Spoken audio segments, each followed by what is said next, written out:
It is time for some spring cleaning.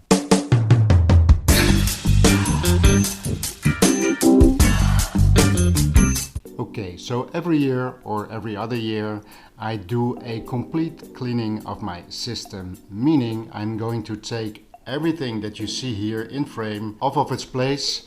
I'm going to place it. I already emptied this space a little bit, but I'm going to place it all right over there.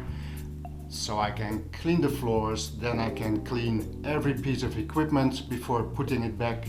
But it also gives me an opportunity to do some new cable management, test everything, stuff like that. Also this year, because I'm having some problems with some equipment being faulty, but I'm not sure what. So I'm going to put them back in one by one to see which one is giving the problems.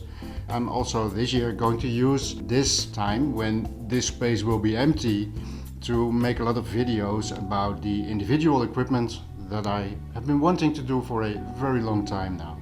So a lot is going to happen in the next few weeks, but this is the startup, and here's a little time lapse of me replacing everything out of this corner of the house. But first, whenever you do a spring cleaning like this is the most important step, having some of this tape and making sure to place on all the 3 points where the oscilla is standing, and on this one also marking on the floor where they should be, because I have used a lot of time to get the correct placement, and if I should just pick them up, put them right over there, I won't know in a few weeks where I got them from.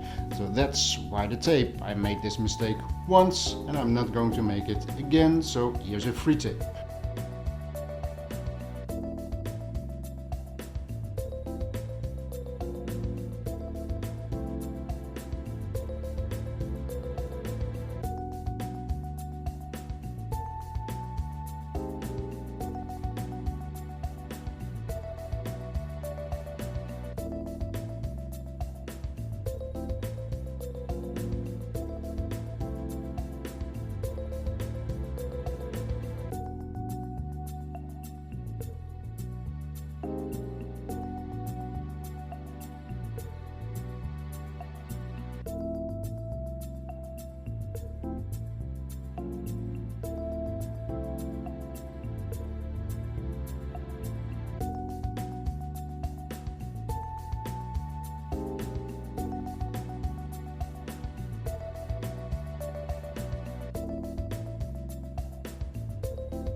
And here we are, left with the lower equipment rack and the bigger equipment rack.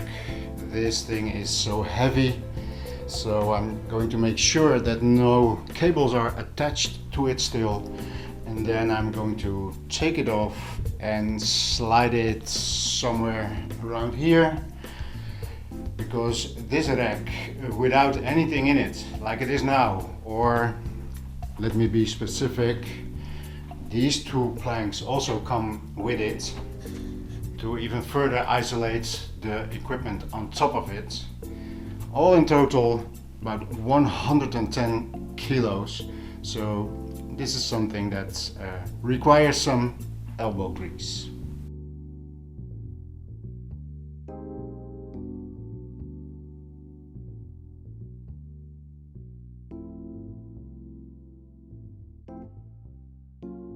Okay, so there it is. This is a true workout. Just to show you, so these are the balls that are under it. These were round balls, but as you can see, they are completely squashed, and they are still a bit flexible, because that is what I need in order to make sure that my rack is decoupled as much as possible from the floor, because I have a bouncy floor. Oh, here you see the markings for the Audiophile loudspeaker. So, step one, well, almost.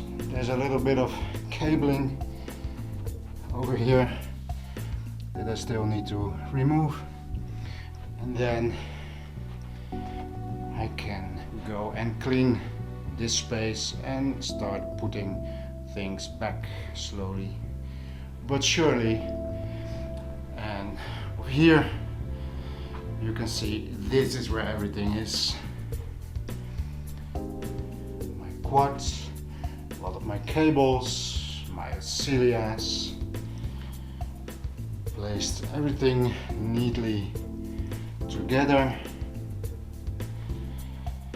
And now I just have to be careful when I walk into the kitchen, because the kitchen also has a table that I need for work.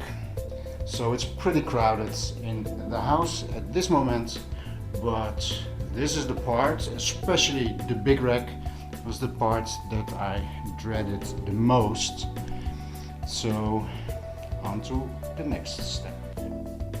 And so we come to the end of part 1, the removal of all the equipment. Make sure to subscribe and click the notification button if you want to be notified when part 2 is uploaded. At this time I do not know yet how many parts this series is going to be, so stay tuned and I hope to see you next time.